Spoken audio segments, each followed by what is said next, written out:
추운 겨울을 싫어하시는 분들 많으실 텐데요.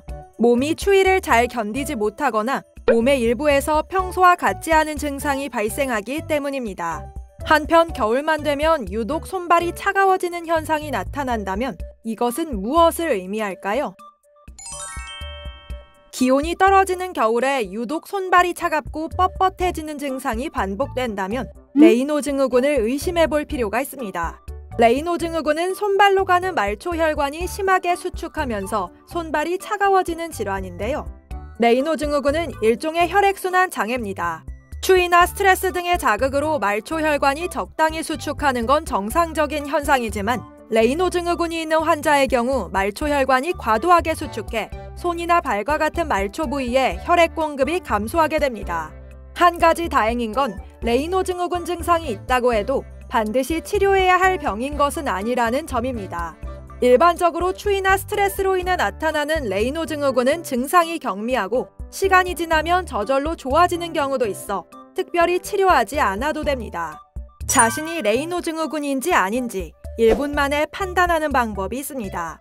최근 영국 자선단체인 경화증 레이노병 협회는 레이노 증후군인지 1분 만에 판단하는 4가지 문항을 공개했는데요. 손과 발이 추위에 민감한지, 온도나 스트레스로 인해 손가락, 발가락 색상이 변하는지, 색상이 변하는 부위가 무감각해지거나 심한 통증을 느끼는지, 손가락, 발가락에 상처나 궤양이 생긴 적이 있는지 등입니다. 이에 모두 해당하면 레이노 증후군을 의심해야 하는 거죠. 하지만 레이노 증후군을 가볍게만 봐 넘길 것도 아닌데요. 2차성으로 발생하는 레이노 증후군은 반드시 원인 질환에 대한 치료와 교정의 병행이 필요합니다. 레이노 증후군은 추위뿐만 아니라 출산, 폐경 등으로 자율신경계가 예민해진 상태에서 외부의 자극으로 인해 혈관 수축으로 발생하기 쉽기 때문입니다.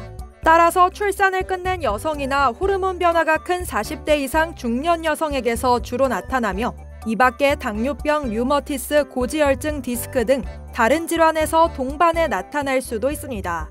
온몸을 감싸는 추위 속에서 뭔가 대책이 있어야 할 텐데요. 레이노 증후군 예방을 위해서 겨울철엔 장갑 등 보온 장비를 착용하고 추운 곳에 피부를 노출하지 말아야 합니다.